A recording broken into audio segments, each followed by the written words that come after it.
तेवी को अचानक से लगता है कि कोई उसका गला पकड़ता है और उसको उसके गले से पकड़ के उठा लेता है। और उसको ये सब करने वाला कोई और नहीं बल्कि रिक रिगोरोव होता है, वो वीडियो वाला आदमी।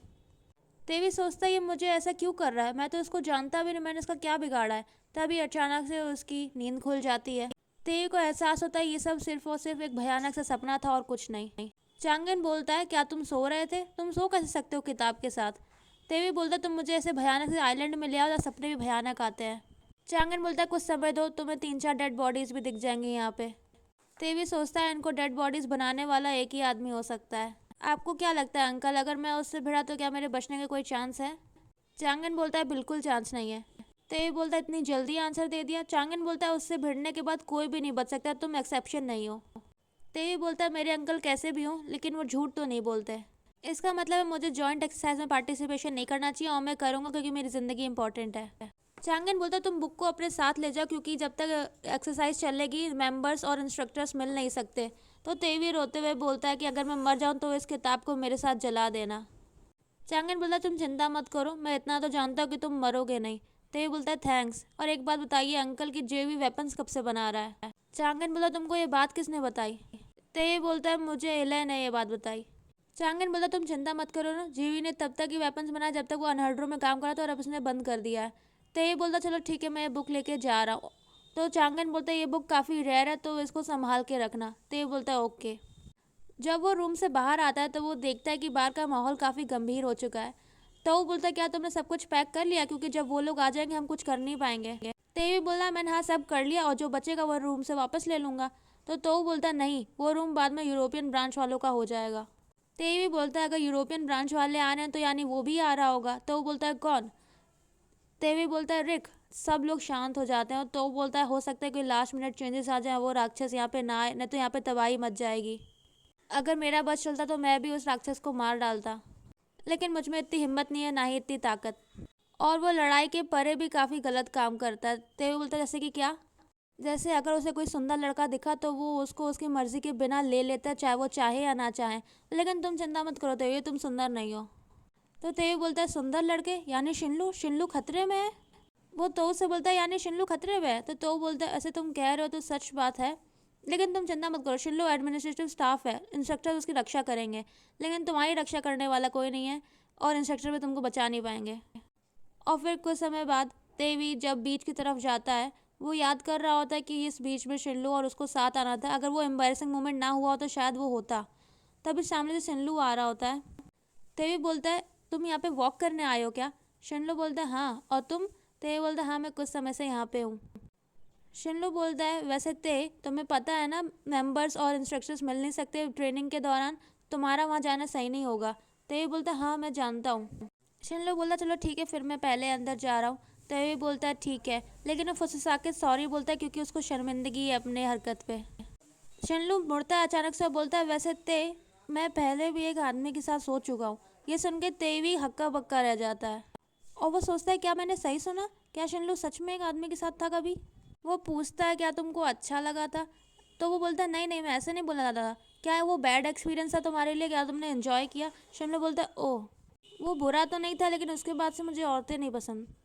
शिनलू बोलता है कुछ समय पहले जब हम चाय पी रहे थे। तो तेवी ये सुन के शर्मा जाता है। वो कहता है अरे वो मेरे से गलती से हो गया, मुझे माफ़ कर दो। लेकिन शिनलू मुस्कुराकर उसका हाथ पकड़ता है और बोलता है चलो हम लोग कुछ समय के लिए ओशंस के पास चलते हैं। और तेवी उसका हाथ पकड़ के बोलता है आखिर मेरी लाइफ इतनी बुरी भी नहीं है। और फिर उस रात से यूरोपियन ब्रांच के मेंबर्स की एंट्री शुरू हो जाती है। वो लोग डिनर के बाद रात 8 बजे आना शुरू करते हैं और उनके आने के बाद से ही माहौल इतना गंभीर और इतना खतरनाक हो जाता है। सब लोग एक दूसरे को घूर रहे होते हैं जैसे कि एक दूसरे को अभी के अभी मार डालेंगे। तेवी कहता है बाहर जाना अभी सेफ नहीं, ऐसा लगता है अभी लड़ाई शुरू हो जाएगी।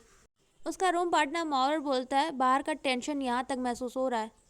तेवी बोलता है हाँ अगर तो यहाँ पे होता तो वो तो हमें ज़बरदस्ती खींच के ले जाता और बोलता चलो हमें लड़ना है। मॉर बोलता है अच्छा वो यहाँ पे नहीं है। तेवी सोचता अब मुझे इतने टाइम तक इस रूम में रहना है तो मैं अपना सामान अनपैक कर लेता हूँ। तो जब वो ड्रॉवर को बंद करता है वो ड्रॉवर बंद नहीं होता है। तो तेवी सोचता शायद अंदर कुछ अटका हुआ है और वो जब चेक करता है तो उसको अंदर से एक गन मिलती है। और वो सोचता है एक गन यहाँ पे क्या करिए, गन तो इलीगल है ना यहाँ पे लाना। और वो मॉरर की तरफ देखता है और जब वो गन को चेक करता है तो वो एक फुल्ली लोडेड गन होती है। उसको याद आता है तो उन्हें उसको बताया था कि उसका रूम पार्टनर एक गन एडिक्ट है, उसको गन कलेक्ट करना पसंद है। उसके हाथ में गन देखकर मॉर डर जाता है। तेवी सोचता है यही है वो गन वाला आदमी, और वो बोलता है क्या ये तुम्हारी है? इतनी सुंदर गन है ये। मॉर बोलता है क्या कर रहे हो? तुम्हें पता है वो कितनी मुश्किल से मुझे मिली थी। तेवी बोलता है कम से कम इसकी मैगजीन तो हटा दो। और जैसे ही मॉर करीब आता है, तेवी उसको पकड़ के अपने करीब खींचता है, उसको चेक करने लगता है। मॉर कहता है कि ये दूर रहो, मुझे तुम में इंटरेस्ट नहीं है। तेवी इसको धक्का देता है और बोलता है मुझे भी तुम में इंटरेस्ट नहीं है, लेकिन ये एक और गन, एक 22 कैलिबर की कॉल्ट, कितनी सुंदर है। मॉर कहता है छोड़ो मेरी बेबीज को, उनको सताना बंद करो मेरे प्यारे बच्चों को। तुम इंस्ट्रक्टर के भतीजे हो ना, तो क्या तुम जाके मेरी कानाफूसी करोगे? तेवी बोलता है तो क्या तुम मुझे मारोगे? मॉर बोलता है हाँ, मैं इसी गन से तुमको मार दूंगा। तेवी बोलता है मैं नहीं बताऊंगा। फिर सब खत्म होने के बाद जब वो आराम से लेटता है कि चलो कल से ट्रेनिंग शुरू होगी, लेकिन मैं कुछ हिस्सा नहीं लूंगा, मेरे लिए ज़िंदगी प्यारी है। लेकिन तभी उसको याद आता है सबसे ज़्यादा इंपॉर्टेंट बात, वो $7,000 की बुक, जो कि $7,000 की नहीं है, वो रूम में ही रह गई है। सोचता है अगर उसको कुछ हुआ तो वो ज़िंदगी भर उसका कर्ज नहीं चुका पाएगा। और वो भाग के जाता है तो देखता है उसके रूम के बाहर एक यूरोपियन ब्रांच का आदमी खड़ा होता है। उसको लगता है कि अब मुझसे लड़ेगा, लेकिन वो लड़ने की बजाय उसको देख के घबरा जाता है। तेवी सोचता है लड़ाई होती रहेगी, लेकिन वो $7,000 बहुत महंगे हैं। और दरवाज़ा खोलने के बाद उसको पता चल जाता है कि वो आदमी इतना घबराया हुआ क्यों था, क्योंकि उसके सामने कोई और नहीं बल्कि वो वीडियो में देख के हंसने वाला वो आदमी था, और वो उसी की तरफ देख रहा था। वो कोई और नहीं, रिक रिगरोव था। रिक बोलता है क्या ये बुक तुम्हारी है? क्या तुम इसके ओनर हो? क्या तुम इसको लेने आए हो? लेकिन मैं अभी इसको पढ़ रहा हूँ। तो ये बोलता है नहीं, ये बुक उधार की है और काफ़ी रेयर है, तो मैं इसको सही सलामत चाहता हूँ। रिक बोलता है मैं 2-3 घंटे में इसको ख़त्म कर लूँगा, क्या तुम तब तक वेट करोगे? तेवी कहते हैं बातों से तो ये आदमी नॉर्मल ही लगता है, तो कहीं से भी ईवल नहीं लगता, लेकिन लगता है कोई पागल आदमी 24 घंटे पागल नहीं रह सकता। रिक बोलता है तुमने क्या कहा? तेवी बोलता है कुछ नहीं। रिक बोलता है रहने दो, तुम खड़े खड़े बोर हो जाओगे, तुम बुक वापस ले सकते हो। फिर उसके बाद दोनों बुक्स की बातें करते हैं, और तेवी सोचता है वाह, ये आदमी से बात करना काफ़ी कंफर्टेबल है। बहुत कम लोग होते हैं जो मुझसे ऐसी बातें कर सकते हैं। तो वो बोलता है तुम्हारा नाम रिक है ना? रिक बोलता है तुमने मेरी नाम सुना है?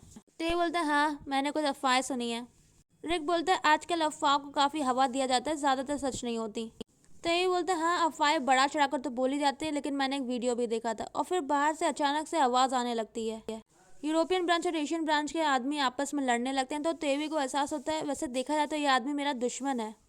वो रिक से बोलता है क्या तुम बाहर जाके इन्वॉल्व हो गए लड़ाई में? तो रिक खड़ा हो जाता है और बोलता है हाँ, ये लोग काफ़ी शोर मचा रहे हैं और मुझे शोर पसंद नहीं है। तो जब वो लोग चल के बाहर जाते हैं तो बाहर का माहौल काफ़ी खतरनाक होता है, दोनों ब्रांचेस के लोग आपस में मार रहे होते हैं। तभी रिक के पास आके एक डंडा गिरता है। रिक उस डंडे को उठाता है और वो जाकर लोगों को मारने लगता है और बोलता है चुप हो जाओ। तभी वहाँ पे हल्ला मच जाता है, सब बोलते हैं मारो उस राक्षस को मार डालो। लेकिन किसी के पास भी इतनी हिम्मत नहीं होती जो पहले जाके रिक पे हमला करे। यहाँ तक कि यूरोपियन ब्रांच वाले भी उससे दूर भाग जाते हैं। टीवी बोलते क्या ये वही आदमी जिसके साथ बैठ के अभी मैं कुछ समय पहले बुक्स की बातें कर रहा था? और फिर ऐसे ही अगली सुबह आती है। अगली सुबह सब लोग बैंडेड्स में होते हैं, सब लोग पट्टी में होते हैं, यहाँ तक कि एक आदमी को तो कास्ट भी चढ़ा होता है ट्रेनिंग से पहले। इतनी बुरी हालत देख के तेवी और मौरा डर जाते हैं कि उनका क्या होगा। तेवी बोलते हैं यहाँ तक कि चॉपस्टिक्स भी मुझे हथियार जैसी महसूस हो रही है। तभी अचानक से रिक आके बोलता है यहाँ पे हथियार की तरह कुछ भी इस्तेमाल किया जा सकता है। तेवी और मॉरर घबरा जाते हैं और तेवी बोलता है यहाँ तक कि इस आदमी का तो अंगूठा भी एक हथियार है। रिक बोलता है देखो वहाँ पे 2 सीट खाली है, चलो चल के बैठते हैं। तेवी बोलता है मेरे पास कंपनी है, लेकिन मॉरर तब तक वहाँ से भाग जाता है। तो तेवी और रिक जाते हैं और रिक बोलता है क्या तुमको चिंता नहीं हो रही? तुम यूरोपियन ब्रांच के बीचों बीच बैठे हो। तो तेवी बोलता है तुम ही तो हो जो मुझे अपने साथ यहाँ पे लाए। तेवी सोचता है लगता है ये आदमी कहीं भी फिट नहीं होता, इसके दुश्मन दोनों ब्रांच में है। रिक बोलता है मैंने अब तक तुम्हारा नाम नहीं पूछा, तुम्हारा नाम क्या है? तो तेवी सोचता है इसको मेरा नाम क्यों चाहिए, और बोलता है क्या तुम सबसे उनका नाम पूछते फिरते हो? तो रिक बोलता है अगर मुझे तुम्हारा नाम नहीं पता तो मैं तुमसे बात कैसे करूँगा, है ना? तेवी बोलता है मैं सिर्फ उन्हीं को अपना नाम बताता हूँ जो मेरे काफ़ी करीब होते हैं। और रिक समझ जाता है कि उसको बताने नहीं चाहता और वो हंसता है। तेवी सोचता है अगर इसको देखा जाए तो कोई बता नहीं सकता ये आदमी कितना क्रिमिनल है और ये कितना सुंदर है। वो बोलता है तो क्या तुम हमेशा ग्लव्स पहने रहते हो? रिक बोलता है ये कन्वीनियंट है, मुझे अच्छा नहीं लगता जब मेरे हाथों में खून लग जाता है, उनको साफ करना काफ़ी मुश्किल होता है, वो चिपचिपा भी होता है। तो तेवी बोलता है सुबह ब्रेकफास्ट करते वक्त तुम्हारे हाथों में खून कहाँ से आएगा? तभी अचानक से कैफेटेरिया का दरवाज़ा खुलता है और एक आदमी चिल्ला के बोलता है रिगरो, आज मैं तुमको मार डालूंगा, मेरे सामने आओ। और वो अपनी 50 कैलिबर की गन को लहराता है। उसकी गन को देख के तेवी डर जाता है और बोलता है इतनी खतरनाक गन इसके पास कैसे आई? गन वाला आदमी कहता है जिसको अपने जान से प्यार है वो यहाँ से भाग जाए, और सबसे पहले भागने वाला तेवी होता है। वो सीधे जाके एक पिलर के पीछे छुप जाता है। वो सोचता है उस गन में सिर्फ 6 राउंड है, ये पिलर शायद मुझे उससे बचा लेगा। वो खुद को चेक करता है क्या उसके पास कुछ है जिसको वो वेपन की तरह इस्तेमाल कर पाए, लेकिन उसके पास कुछ नहीं होता। तब उसको दिखता है कि सामने मौर एक टेबल के नीचे छुपा हुआ है। वो भाग के मौर के पास जाता है, बोलता है तुम कहाँ गायब हो गए थे। मौर बोलता है मेरे पास मत आओ, मेरी टेबल छोटी है। लेकिन वो मौर से चिपक जाता है और फिर उसको छूने लगता है। मौर बोलता है दूर रहो मुझसे। तो ये बोलता है मुझे लगा ही था तुम गन लेके घूर रहे हो। तो मौर बोलता है मेरी बेबी को छोड़ दो छोड़ दो। तो ये बोलता है रिगरव कहाँ है। रिगरव एक टेबल को अपनी शील्ड की तरह इस्तेमाल कर रहा होता है और वो टेबल को उठा के जोर से लात मारता है। गन वाला आदमी उसको गन से उड़ा देता है। तो रिगरव बोलता है तुमने 4 राउंड यूज़ कर लिया है ना, अब तुम्हारे पास ज़्यादा नहीं बचे। तो गन वाला आदमी घबरा जाता है। रिगरव फिर से एक टेबल को उठाता है, उसको शील्ड की तरह यूज़ करता है। तेवी बोलता है यह आदमी इंसान नहीं हो सकता। वो फिर से टेबल को लात मारता है। गन वाला आदमी घबरा जाता है ये सब देख के और वो फिर से उस टेबल को शूट कर देता है। रिगरव बोलता है अब तुम्हारे पास सिर्फ 2 राउंड बचे हैं और अगर तुमने मुझे नहीं मारा तो मैं तुमको मार दूंगा। तेवी सोचता है ये बेवकूफ़ आदमी, इसीलिए कभी कोई लड़ाई नहीं लड़नी चाहिए जिसको आप जीत ना सको। वो आदमी घबराया हुआ था, तभी वो देखता है कि रिगरव के हाथ में कुछ है और वो उस टेबल का टुकड़ा होता है। रिगरव उस टेबल के टुकड़े को उठा के गन वाले आदमी की तरफ फेंकता है और गन वाला आदमी उसको डॉज करता है। उसको डिस्ट्रैक्ट देख के रिगरव पागलों की तरह हंसता है और यही था वो मोमेंट जब तेवी को एहसास हुआ कि अगर उसने कुछ नहीं किया तो गन वाला आदमी मारा जाएगा। रिगरव भागते हुए गन वाले आदमी के पास जाता है और उसके पास डॉज करने का कोई समय ही नहीं रहता। वो उसको शूट करने की कोशिश करता है, लेकिन रिगरव उसका हाथ पकड़ के साइड में कर देता है। वो गन वाले आदमी को गले से पकड़ता है और बोलता है ओह तुमने मिस कर दिया, काफ़ी बुरी बात है। लेकिन बोलता है तुम चिंता मत करो, हम लोग अगले जन्म में वापस मिलेंगे। उसी वक्त पीछे से तेई आता है, उसके गन तान के बोलता है जाने दो उस आदमी को अभी के अभी। रिक बोलता है तुम्हें लगता नहीं तुम मेरे गर्दन के काफ़ी करीब हो कि मैं तुम्हारा हाथ तोड़ सकता हूँ। तेई बोलता है कि मेरा हाथ टूटना ज़्यादा अच्छा है उसके मरने से। रिक बोलता है मैंने तुम्हें समझने में गलती कर दी, मुझे तुम जैसे लोग नहीं पसंद जो दूसरों के लिए अपनी जान खतरे में डालते हैं। तेई बोलता है ये सही बात है, मुझे अपनी जान खतरे में नहीं डालनी चाहिए। रिक उस आदमी का गला छोड़ता है और बोलता है ओ डियर मुझे आखिर क्या करना चाहिए। वो पीछे मुड़ता है तो तेई बोलता है हिलो मत, मैंने कहा ना मत हिलो। रिक उसको देख के मुस्कुराता है तो तेई भी सोचता है अब मुझे इसको मारना ही पड़ेगा, नहीं तो ये मुझे मार डालेगा। तभी चांगिन की एंट्री होती है। वो बोलता है यार शोर शराबा किस बात का। वो बोलता है जियोंग तेवी तुमको पता ना हम लोग यहाँ पे गन्स और आर्म्स नहीं ला सकते। तेवी बोलता है हाँ मैं जानता हूँ। तो चांगिन बोलता है ये गन किसकी है। तेवी बोलता है ये गन मेरी है। चांगिन बोलता है ठीक है अगर तुमको ये सब करना है तो मेरे ऑफिस में मेरे साथ चलो। और वो बोलता है तुम ल्यूशन क्या तुम रिगरो को मारना चाहते थे। ल्यूशन बोलता है हाँ। तो चांगन बोलता है बहुत बढ़िया, तुम 6 महीने के लिए डिटेंशन सेंटर में जाओगे। फिर वो बोलता है रिगरोव तुम ये सब क्यों कर रहे हो। रिगरोव बोलता है आप क्या करोगे जब आप आराम से खाना खा रहे हो, 50 कैलिबर की गन लेके कोई आदमी आपको मारने आ जाए। ये सब सिर्फ और सिर्फ सेल्फ डिफेंस था। चांगन बोलता है तुम 2 कदम आगे जाओगे क्या, मेरा आदमी तुमको देख के डर रहा है। फिर चांगन जाके ल्यूशन को सर में मारता है और ल्यूशन बेहोश हो जाता है। चांगन बोलता है बेवकूफ़ आदमी ये सब क्या कर रहे हो। फिर वो बोलता है तेवी मुझे गन दो। तेवी से गन लेने को जब वो चेक करता है तो वो कहता है ये तो खाली है। वो बोलता है जियोंग तेवी तुम खाली गन के साथ क्या करने वाले थे। ये सुनकर कि गन खाली है रिक को शौक लगता है और तब वो हंसने लगता है। बोलता है तेवी जियोंग तेवी नाम है तुम्हारा। अपने नाम का इतना सुंदर प्रोनाउंसिएशन देख के तेवी को रोंगटे खड़े हो जाते हैं। और फिर कुछ समय बाद तेवी बोलता है अंकल प्लीज़ मैं को डिटेंशन सेंटर भेज दो, मैं पूरे साल वहाँ रहने को तैयार हूँ। चांगन बोलता है तुम पहले ही दिन किस मुसीबत में फंस गए हाँ। तभी किसी की एंट्री होती है। वो बोलता है क्या आप बिजी हो इंस्ट्रक्टर। और वो कोई और नहीं चांगन का डायरेक्ट सुपीरियर होता है रुडोल्फ जेंटिल। तो उसको आते देख चांगन बोलता है तेवी को तुम दफ़ा हो जाओ। तेवी फिर वहाँ से निकल जाता है और सोचता है कि काश इस वक्त शिनलू मेरे साथ होता, मुझे बस उसका सुंदर शक्ल देखनी है। तभी पीछे से आवाज़ आती है तेई और शिनलू आके बोलता है तुम इस वक्त यहाँ क्या कर रहे हो, तुम यहाँ पे नहीं आ सकते। तो तेई बोलते हैं अरे मैं अभी इंस्ट्रक्टर के ऑफिस में था। शिनलू बोलता है क्यों क्या कुछ हुआ। तो बोलते हैं अरे हाँ आज सुबह तो एक इंसिडेंट हुआ था ना कैफेटेरिया में, तुम सही हो। तो ये बोलता है हाँ मैं सही हूँ, लेकिन तुम बताओ तुम किसी मेंबर से तो नहीं टकराए, तुम सही हो। शिनलू बोलता है हाँ मैं सुबह जल्दी खाना खा लेता हूँ इसलिए मैं किसी मेंबर से नहीं मिलता।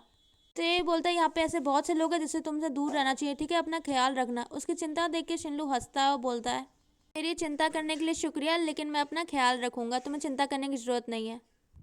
उसको मुस्कुराता देख तेवी सोचता है कितना क्यूट है।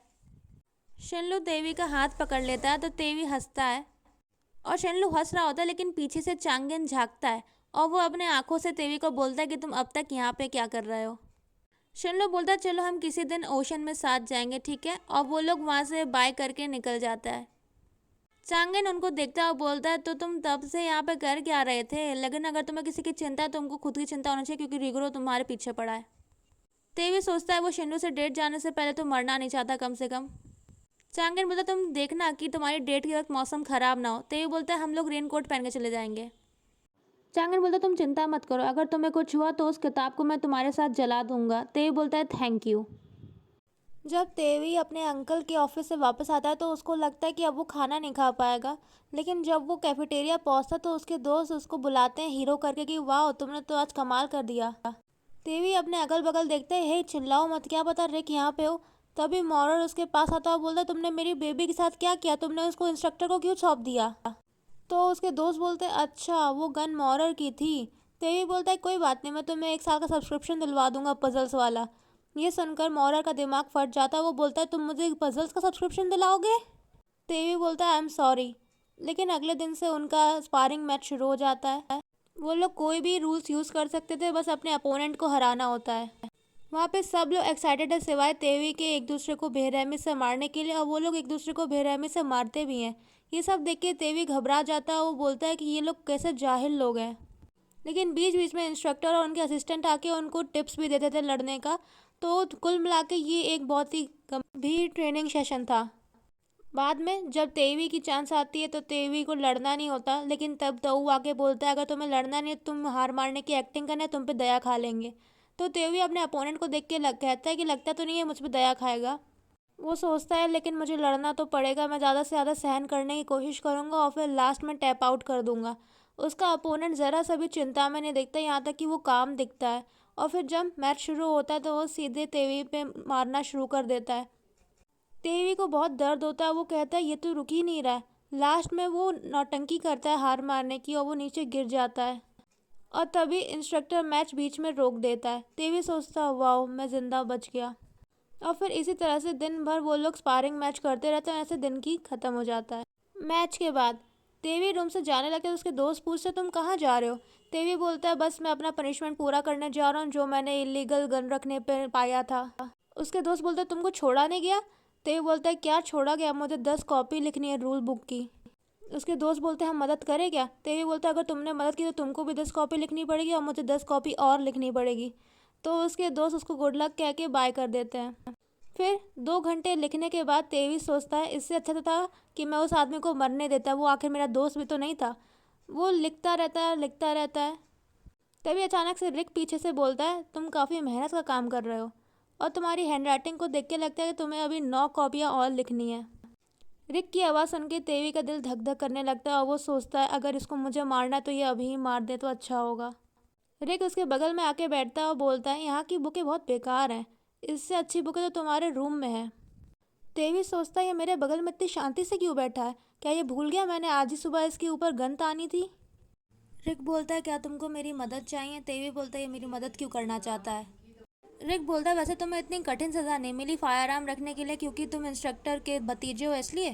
तेवी बोलता है तुम्हें क्या लगता है मुझे स्पेशल ट्रीटमेंट मिल रहा है, और यूरोपियन ब्रांच वालों को भी पता है कि वो मेरे अंकल हैं। रिक बोलता है कि तुम्हारे बहादुरी की किस्से तो मुझे लगता है आधी दुनिया दूर तक पहुंचे होंगे कि कैसे इंस्ट्रक्टर का भतीजा जो 1 महीने पहले ही रिक्रूट हुआ है जियोंग तेवी ने रिक रिगरो के ऊपर गन तानी थी। तेवी कहते अब तक भूला नहीं है। रिक बोलता है तुम्हें क्या लगा था हम लोग जैसे ही मिलेंगे मैं तुम पे हमला कर दूंगा। तेवी बोलता है मैंने यही सोचा था। रिक बोलता है अभी मेरा मन नहीं है, इसको कुछ समय दो, क्या पता मेरा मन कर जाए। तेवी बोलता है अब तक मेरा प्लान सेम है, मुझे इस आदमी से छुप के रहना और बस 2 हफ्ते कैसे भी काटने हैं। इसके लिए भले मुझे किसी इंस्ट्रक्टर को शील्ड की तरह यूज़ करना पड़े। वो कहता है वैसे क्या होगा वह कोई इंस्ट्रक्टर के सामने किसी का मर्डर कर दें। रिक बोलता है ओह इसके बारे में उस रूल बुक में लिखा हुआ है, उसके लिए एक पनिशमेंट है, लेकिन इंस्ट्रक्टर के सामने नहीं लिखा। वैसे मैंने इंस्ट्रक्टर के सामने तो कभी किसी को नहीं मारा, लेकिन जब मैंने इंस्ट्रक्टर को मारा था तो मुझे 8 महीने डिटेंशन सेंटर में रखा गया था। तो ये बोलते क्या इसने इंस्ट्रक्टर को मारा था, तो यहाँ तक कि मेरे दोस्त भी अब मुझे बचा नहीं पाएंगे। रिक बोलता है लेकिन इससे मेरी गलती नहीं थी, ये सिर्फ और सिर्फ सेल्फ डिफेंस था और मैंने थोड़ी सी ताकत लगाई थी। तेवी बोलता है आज से बाद तुमने सेल्फ डिफेंस में थोड़ी ताकत नहीं लगाई थी। रिक बोलता तुमने सुना था वो मुझे मारने आया था और अगर मैं उसको जाने देता वो फिर से मुझ पर हमला करता। तेवी बोलता अच्छा इसलिए तुमने इंस्ट्रक्टर को भी मार दिया। रिक बोलता है उस वक्त वो करीबन मर ही गया था और अगर वो इंस्ट्रक्टर को नहीं मारता तो वो खुद मर जाता। और वो बोलता है वो इस बात का बहुत पछतावा है कि उसने इंस्ट्रक्टर को मार दिया। तो तेवी सोचता है कि वो चांगिन को अपनी शील्ड की तरह इस्तेमाल नहीं कर सकता। तेवी कहता है आजकल मेरी ज़िंदगी में बैड लक बहुत चल रहा है। रिक बोलता है लेकिन जेवी तो सबसे लकी आदमी है, क्या तुम सेम नहीं हो? तेवी बोलता है भले ही हम भाई हैं लेकिन हम एक इंसान नहीं हैं। मैं एवरेज हूँ और तुम्हें खुश होना चाहिए कि मैं अपने भाई जैसा नहीं हूँ, नहीं तो तुम्हारा फ्यूचर अंधेरे में होता। रिक बोलता है हाँ ये बात तो सही है लेकिन तुम रिलैक्स हो सकते हो, मैं तुम पे हमला नहीं करूँगा। तेवी बोलता है वैसे तुमने कहा था तुम मेरी मदद करोगे तो ये लो। रिक बोलता है वैसे लिखा हुआ उतारना ज़्यादा मुश्किल बात तो नहीं है लेकिन इंस्ट्रक्टर को पता नहीं चलता कि राइटिंग अलग है।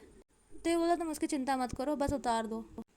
उसको याद है कि इंस्ट्रक्टर ने कहा था जो उसकी मदद करेगा उसको भी 10 कॉपी लिखनी पड़ेगी। तेवी ये सोच के बहुत खुश होता है कि आखिर इस आदमी को भी थोड़ा सफ़र करना पड़ेगा, क्योंकि अगर दुश्मन सफ़र कर रहा है तो इंसान खुश रहता है। और फिर कुछ समय बाद जब थक हार के तेवी अपने बेड में जाकर लेटता है, वो कहता है मेरे दोस्तों ने सही कहा था कि मुझे यहाँ पे रहने के लिए स्टेमिना की ज़रूरत पड़ेगी, क्योंकि सुबह सुबह से यूरोपियन ब्रांच वाले लड़ाई करने को तैयार रहते हैं और फिर दिन भर प्रैक्टिस के बाद उसको अपना कॉपी बैठ के उतारना पड़ता है। और फिर जब रूम आओ तो मॉरर उससे नाराज़ है, उसको देख के हमेशा बस रोता रहता है।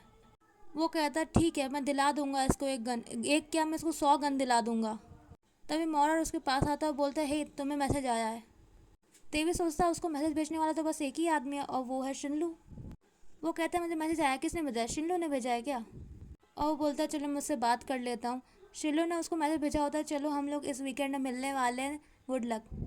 तेवी बोलता है अरे मैं उसको बताना भूल गया कि हम वीकेंड में नहीं मिल पाएंगे, मुझे उसे बता देना चाहिए हम लोग नहीं मिल पाएंगे। तो जब वो जाने लगता है तो मॉरल पूछता तुम कहाँ जा रहे हो? तेवी बोलता है मैं शिनलू के रूम जा रहा हूँ। मॉरल बोलता तुमको पता नहीं है जॉइंट मीटिंग के दौरान हम लोग इंस्ट्रक्टर या किसी भी एडमिनिस्ट्रेटिव स्टाफ से नहीं मिल सकते और ना ही उनके रूम में जा सकते हैं जो कि सेम फ्लोर में है। तो तेवी बोलता है अरे ये बात तो मैं भूल ही गया था, लेकिन फ़र्क क्या पड़ता है, मैं बस तुरंत जाऊँगा और तुरंत आ जाऊँगा, वैसे भी ये इमरजेंसी है। फिर वो उसके रूम के बाहर खटखटाता है और वो थोड़ा एम्बेरस फील करता है कि ये पहली बार है शिनलू के रूम जाएगा और उससे मिलेगा पर्सनली। और जैसे ही शिनलू दरवाज़ा खोलता है बोलता है तेई तुम यहाँ क्या कर रहे हो, तुम्हें यहाँ नहीं आना चाहिए, जल्दी अंदर आ जाओ। तेवी सोचता है शायद मुझे आने से पहले कॉल करना चाहिए था। शिनलू बोलता तुम अचानक से यहाँ क्यों आ गए? तो तेवी बोलता है अरे इस वीकेंड हम लोग साथ नहीं जा पाएंगे। शिनलू बोलता है क्यों, इस बार तो वेदर फोरकास्ट भी साफ है, हम लोग मज़े करेंगे। तो तेवी बोलता है अरे हाँ मैं भूल गया था इस हफ्ते हमारी ट्रेनिंग है और मैं बीच में छोड़ के नहीं जा सकता, मुझे माफ़ कर दो। तो शिनलू ये सुन के हंसता है और बोलता है हाँ मुझे पता है, यूजुअली जब ट्रेनिंग होती है तो एक भी दिन की छुट्टी नहीं मिलती है। तेवी बोलता है सॉरी। शिनलू बोलता है कोई बात नहीं, ये सब तो पहले से ही फिक्स था। ट्रेनिंग के बाद हमें एक हफ्ते की छुट्टी मिलेगी, हम लोग तब मिल सकते हैं और उसी वक्त हम आइलैंड छोड़ के हांगकांग भी घूमने जा सकते हैं, हमारी डबल डेट हो जाएगी। तेवी बहुत खुश होता है, वो बोलता है वाह एक प्लान कैंसिल हुआ तो हमारे 2 प्लान्स और बन गए।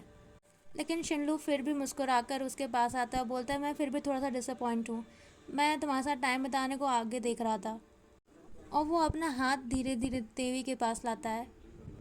तेवी देखता है और सोचता है कि शिनलू कितना इनोसेंट है, कितना क्यूट, कितना सॉफ्ट इंसान है, यही वक्त है कि वो आगे बढ़े और शिनलू को किस करे। लेकिन प्रॉब्लम यह है कि तेवी अकड़ चुका है और वो आगे नहीं बढ़ पा रहा, लेकिन वो मेहनत करता है, आगे बढ़ता है और उसके लिप्स को पूरा मिस कर देता है। तेवी सोचता है कहीं मुझसे नाराज़ तो नहीं हुआ, उसका दिल धक धक करता है, लेकिन शिनलू उसकी तरफ देखता है और बस हंसता है। तेवी खुश हो जाता है, वो कहता है चलो अच्छा ये मुझसे नाराज़ नहीं है और वो कहता है चलो ठीक है मैं जा रहा हूँ, हम बाद में मिल लेंगे। शिनलू बोलता है चलो मैं तुम्हें बाहर तक छोड़ दूँ। फिर वो दोनों हाथ में हाथ पकड़ के बाहर जाते हैं।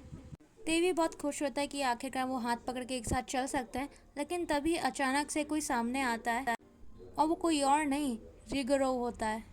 तेवी उसको देख के सोचता है कि आखिर ये इतना बुरा आदमी यहाँ कर क्या रहा है। रिक तेवी और शिनलू को हाथ पकड़े हुए देखता है और मुस्कुराता है। उसको मुस्कुराता देख तेवी को तो की बात याद आती है कि अगर रिक को कोई पसंद आ गया तो वो उसको ले लेता है। और ये सोच के तेवी को डेंजर का एहसास होता है, ऐसा वैसा डेंजर नहीं जो नॉर्मली जान पे आता है, वैसा डेंजर जब आपको एहसास होता है कि आपका चाहने वाला खतरे पे है और वो आपसे ले लिया जाएगा। रिक उन दोनों को देखता है और बोलता है क्या हुआ? तेवी बोलता है शिनलू के शिनलू अपने रूम में वापस जाओ। रिक बोलता है इतनी जल्दी क्या है, तुम क्या कर रहे थे इतने सुंदर लड़के के साथ यहाँ बाहर आने से पहले, तुम्हारा चेहरा इतना लाल क्यों है? और ये कहने के बाद रिक हंसने लगता है। शिनलू रिक को देखता है और रिक उन दोनों को देख रहा होता है। तेवी बोलता है चिंता मत करो, तुम अंदर जाओ, मैं तुमसे बाद में मिलूंगा। शिनलू बोलता है ठीक है, वो वहाँ से चला जाता है। रिक बोलता है तेवी से, ये लड़का काफ़ी सुंदर है। तेवी बोलता है वो एक लड़का है, तुम वो एक लड़के को सुंदर क्यों बोलोगे? तेवी बोलता है अरे लड़का लड़की मुझे फ़र्क नहीं पड़ता है, उसका जेंडर कोई भी हो, अगर मुझे उसे इंटरेस्ट है, लेकिन शायद तुम्हारे लिए ये सब नहीं है। तेवी बोलता है तुम यहाँ पे नहीं आ सकते, तुम्हें पता है ना। रिगोरो बोलता है तुम ये बोलने वाले कौन होते हो? वैसे मैं क्यूरियस हूँ कि तुम यहाँ पे कर क्या रहे हो। तेवी बोलता है मैं नहीं चाहता शिनलू को कोई भी इतनी इच्छा से देखे, और ये आदमी तो बिल्कुल भी ना देखें, क्योंकि भले ही ये आदमी क्रूर है लेकिन आदमी बहुत अट्रैक्टिव है, और इसकी चुटकी बजाते ही हज़ारों लड़के इसके पीछे पड़ जाएंगे। वो बोलता है क्या तुम सिन्लू में इंटरेस्टेड हो? तो रिगरो उसके पास आता है, बोलता है अच्छा तो लड़के का नाम सिन्लू है। हाँ वो इतना बुरा भी नहीं है, और वो काफ़ी अट्रैक्टिव भी है। और काफ़ी अजीब बात है ना, तुम तो पहले मुझसे काफ़ी डर रहे थे। जियोंग तेवी, और वो तेवी को पकड़ने के लिए आगे बढ़ता है, उसका गला पकड़ता है और बोलता है क्या वो तुम्हारा है? तुम्हारा वर्ड सुन के तेवी शॉक हो जाता है और वो कुछ बोल नहीं पाता। वो सोचता है कि उसको कुछ तो बोलना चाहिए, कम से कम एक शब्द तो बोलना चाहिए, लेकिन वो कुछ भी नहीं बोल पाया क्योंकि शिनलू और ते अभी ऑफिशियल नहीं है। तो रिक बोलता है ठीक है, मैं इस चुप्पी को ना के बतौर लूँगा। बोलता है कि मुझे ऐसे मत घूरो, ऐसा नहीं कि मैं वो तुमसे पूरी तरह से ले लूँगा, मैं खुश हूँ अगर मैं टाइम से टाइम उसको इस्तेमाल कर पाऊँ। और वो वहाँ से जाने लगता है। तेवी उसको बोलता है रिगरो रुक जाओ। रिगरो पीछे मुड़ता और बोलता है क्या तुम्हें यकीन है कि तुम उसकी रक्षा कर पाओगे? और तेवी बस वहाँ पे खड़ा रह जाता है। उस रात को अचानक से सभी कैडेट्स को 20 किलोमीटर की ट्रैक पे जाना था। सब लोग बहुत गुस्सा कर रहे होते हैं कि उनको रेस्ट करने का मौका नहीं मिल रहा है। आज नॉर्मली क्लास चली रही थी, दोनों लड़ाई कर ही रहे थे। तभी अचानक से चांगेन आता है और बोलता है हम लोग 20 किलोमीटर की ट्रैक पे जाएंगे 30 मिनटों के अंदर। ये सुन के सारे स्टूडेंट शौक गए थे, कह रहे थे हम लोग आराम कब करेंगे। तेवी अपने दोस्तों को सुनता और हंसता और सोचता है कि चांगेन आपने तो कहा था कि ये आर्मी नहीं है, लेकिन यहाँ पे तो आर्मी से ज़्यादा काम कराते हैं।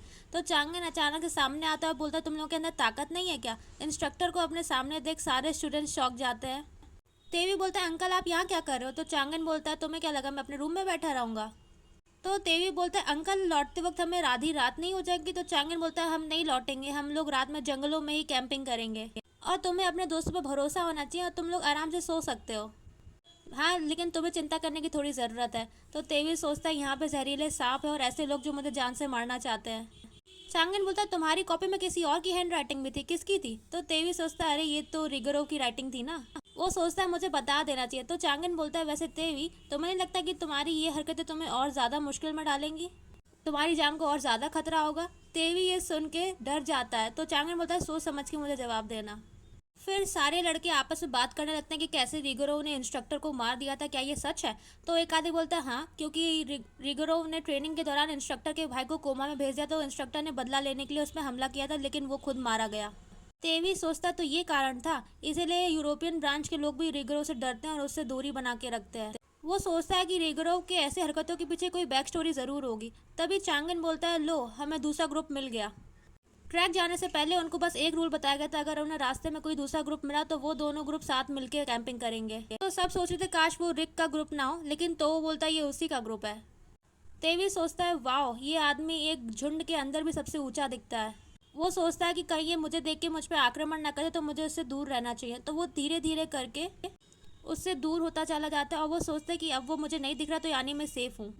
यूरोपियन ब्रांच के लोग रिक के बारे में बात कर रहे होते हैं कि हमने कभी इसको खून बहता हुआ नहीं देखा, क्या इसको चोट लगती भी है, ये इंसान है भी? तो तेवी सोचता है ये काफ़ी दयनीय बात है कि उसके ब्रांच के लोग भी उसे अपना नहीं मानते, और मुझे उसके लिए बुरा लग रहा है। लेकिन अगर कोई उस पर अभी हमला करेगा तो मैं उसकी जान बिल्कुल नहीं बचाऊंगा, क्योंकि किस तरह से उसने शिनलू को देखा था वो बात मैं कभी नहीं भूल सकता। और फिर ट्रैकिंग करने के बाद जब सब लोग अपने डेस्टिनेशन में पहुंच जाते हैं, तो वो बोलता है तेवी से जाके अपना स्पॉट चुन लो, तुम्हें जहाँ सोना है। तो वो बोलता है कि वो इस बड़े पत्थर के पास सोएगा ताकि सोते वक्त रिक उसको ढूंढ ना ले। कुछ समय बाद तेवी को उसकी नींद से कोई जगाता और बोलता है उठो अब तुम्हारी बारी है रक्षा करने की। तेवी कहता है इतनी जल्दी मेरी बारी आ गई? वो देखता है कि बाकी सब लोग कितने आराम से सो रहे हैं, लगता है यहाँ पे किसी को जाना खतरा नहीं है, लगता है कि सब लोग थक चुके हैं और कोई एक दूसरे पे हमला नहीं करना चाहता। वो कहता है कि यहाँ पे कितनी ठंडी हवा आ रही है, ऐसा लग रहा है समुद्र कहीं पास में ही है। उसको याद आता है कि कैसे वो बचपन में समुद्र में घूमने जाया करता था। वो सोचता है सब लोग सो ही रहे हैं तो एक बार वो जाके देख क्यों नहीं आए। जैसे ही वो चलता जाता है वो सुनता है कि लहरों की आवाज़ तेज़ होती जा रही है। तभी अचानक से उसे किसी कोई कदमों की आवाज़ आती है और वो देखता है कि लगता है यहाँ पे आसपास कोई है। तो वो अपना चाकू निकाल लेता है और वो देखता है कि कोई आदमी जंगलों में चल रहा है और वो सोचता है ये आदमी तो यूरोपियन ब्रांच का है, ये आखिर जा कहाँ रहा है। तेवी उससे छुप जाता है और सोचता है कि मैं उसके सामने नहीं जाना चाहता, क्या पता वो मुझसे लड़ने लगे। और तेवी देखता है कि अचानक से वो आदमी गायब हो गया। उसने पलक झपकी और वो आदमी चला गया। वो सोचता है चलो अच्छी बात है, मैं क्योंकि किसी से लड़ना नहीं चाहता। तब वो जब समुद्र किनारे पहुंचता है तो वहाँ की सुंदरता देख के वो खुश हो जाता है। वो कहता है कि समुद्र के नज़ारे से सुंदर ज़्यादा कुछ हो नहीं सकता। उसको याद है कैसे वो और जेवी बचपन में समुद्र किनारे जाया करते थे और जेवी वहाँ पे पत्थरों को देखकर उनकी जानकारी दिया करता था। तेवी सोचता है कि जेवी हमेशा से ऐसा ही रहा है, होशियार। और उसको अचानक से जेवी की याद आने लगती है और वो सोचता है अब मैं उससे अगली बार कब मिलूंगा। फिर वो सोचता है कि काफ़ी टाइम हो गया, उसको वापस जाना चाहिए।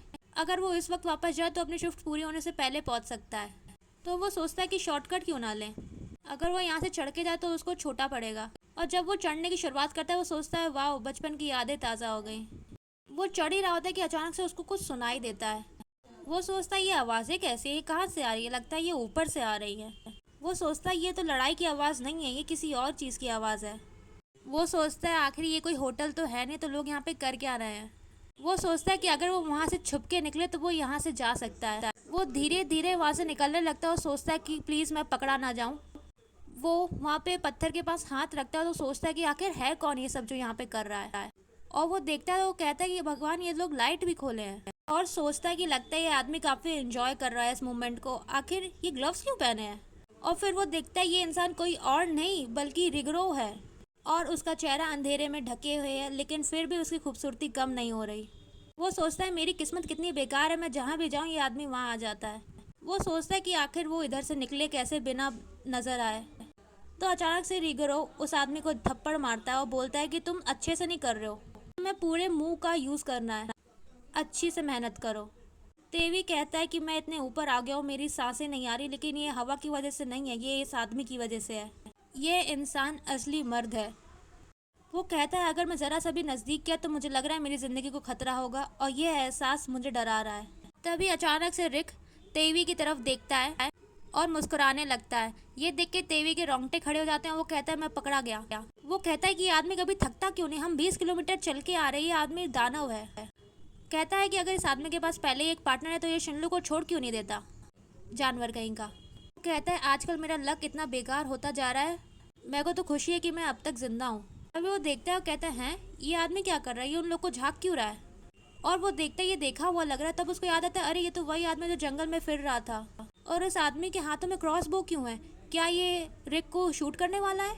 वो कहता है कि इतने नज़दीक से तो ये किसी की भी जान ले सकता है और पक्का ये रिक की जान लेना चाहता है। वो आदमी रिक की तरफ शूट करने ही वाला था कि अचानक से तेवी ने बिना सोचे समझे अपने हाथों में एक पत्थर उठाया और वो सोचता है कि आखिर मैं ये क्यों कर रहा हूँ, शायद मैं बचपन से ही ऐसा हूँ। और वो उस आदमी को पत्थर फेंक के मारता है, उसके हाथों में लगती है जिससे उसका निशाना बदल जाता है और वो एरो सीधे तेवी के हाथ से आके लगता है। ये देख के तेवी घबरा जाता है कि एरो सीधे उसके पास से गुजरा और वो सोचता है वाह मैं मरते मरते बचा। वो एरो सीधे आके एक पत्थर से घुस जाता है। तेवी डर जाता है, वो सोचता है कि मैं तो मरते मरते बचा। ये सब शोरगुल देख के जब रिक ऊपर की तरफ देखता है वो सब समझ जाता है। तेवी सोचता है अगर मैं कुछ नहीं करता तो पक्का ये भयानक आदमी इस दुनिया से गायब हो जाता। तो मैंने तो इसकी मदद की है, तो ये मुझे ऐसा घूर क्यों रहा है, मुझे यहाँ से चले जाना चाहिए। वो सोचता है मैं ऐसे किसी को मरते हुए नहीं देख सकता। वो क्रॉसबो वाला आदमी अपने हाथ को पकड़ के चीख रहा होता है। तभी अचानक से रिक खड़ा हो जाता है और वो ज़मीन से एक पत्थर उठाता है और वो पत्थर उठा के सीधे उस आदमी के सर में मारता है, जिससे वो आदमी गिर के बेहोश हो जाता है। तेवी कहता है ये आवाज़ कैसी थी, ऐसा लगता है उसका सर फट गया। तभी रिक ज़मीन से उस क्रॉसबो को उठाता है और वो तेवी की तरफ देखता है। तेवी सोचता है ये मुझे ऐसे क्यों घूर रहा है। वो बोलता तुमको पता है ना मैं यहाँ पे जानबूझ के नहीं आया, मैं तो तुम्हारी जान बचाई है। तो रिक बोलता है हाँ मुझे पता है और वो उसकी तरफ आता है। तो तेवी बोलता है ये मेरी तरफ क्यों आ रहा है, क्या ये मुझे मारेगा। तब वो हाथ उठा के बोलता है मैंने कुछ नहीं किया, मैंने तुम्हारी जान बचाई, तुम्हें पता होना चाहिए। तो रिक मुस्कुराता है और बोलता है मुझे पता है। तेवी कहता है ये बोल रहा है इसको पता है, लेकिन ये मेरी तरफ क्यों आ रहा है, वो भी बिना कपड़ों के। तभी रिक अपना हाथ आगे बढ़ाता है, उसका हाथ आके देख तेवी डर जाता है और सोचता है कि मुझे इसको बचाना ही नहीं चाहिए था। और यहाँ पे हमारे 11 चैप्टर खत्म होते हैं। Thank you for watching and please subscribe.